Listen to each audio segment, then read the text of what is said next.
Wow, we went to Messina and we worked there and we made a lot of those kids happy. They were playing soccer when we left, so now we came here to see how you guys are doing, and I can see you've done a great job, and I'm so proud of you guys. I'm so proud of AECR, and I think we're the only group in European Parliament that do things like that, to go out and help people with our hands, not just in a suit with a ties, but we work with our hands alongside with them, and we really show we care.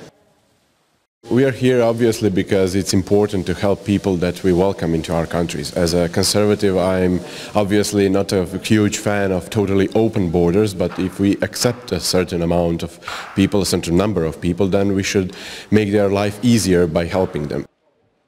In Messina, the house was where they stay. That was made for kids from, I think, 11 and so 15, 16. And this is for small kids that they don't even know what happened to them, and they have totally different surroundings. And I think this is going to help them to grow up, and it help them to realize that somebody does care.